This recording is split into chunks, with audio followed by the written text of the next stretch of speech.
खम्बागनी। भारत के इतिहास में कुछ नाम ऐसे हैं जो कभी मिट नहीं सकते हैं। ऐसा ही एक नाम है महाराणा प्रताप। राजस्थान के मेवाड़ राज्य के राजपूत राजा। इनकी वीरता, स्वाभिमान और आत्मविश्वास की मिसाल दी जाती है। 1372 में जब उनके पिता उदय सिंह का निधन हुआ तब महाराणा प्रताप ने मेवाड़ की गद्दी संभाली। उस समय मुगल सम्राट अकबर ने पूरे भारत में अपनी ताकत फैला दी थी। एक एक कर सभी राजपूत राजा अकबर की अधीनता स्वीकार कर रहे थे। यहाँ तक कि आमेर, बीकानेर, जैसलमेर और जोधपुर जैसे बड़े राज्य भी। लेकिन महाराणा प्रताप ने अपने पूर्वजों की तरह किसी के आगे से झुकाना स्वीकार नहीं किया।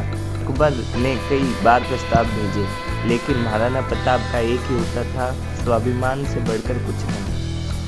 अकबर ने जब कूटनीति से बात नहीं बनी तो युद्ध का रास्ता चुना।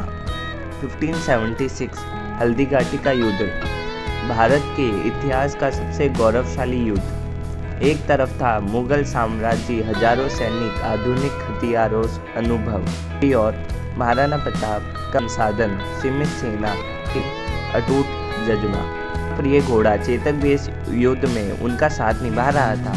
उसने एक हाथी पर छलांग लगाकर की जान भी बचाई, खुद गंभीर रूप से घायल हो गया। का युद्ध भले ही निर्णायक ना रहा हो, इसने पूरे भारत को दिखा दिया स्वतंत्रता के लिए लड़ने वाला कभी हारता नहीं। महाराणा प्रताप ने जंगलों में रहकर मेवाड़ को पुनर्संगठित किया।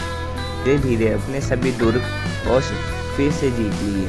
कई सब उन्होंने अपने की तरह कठिन जीवन जिया, लेकिन कभी भी मुगलों की अधीनता स्वीकार नहीं की। भारत का जीवन हमें सिखाता है कि आत्मसम्मान, स्वतंत्रता, मातृभूमि के लिए हर संघर्ष सार्थक है। आज भी राजस्थान की मिट्टी में महाराणा प्रताप की वीरता के गुण सुनाई देती है।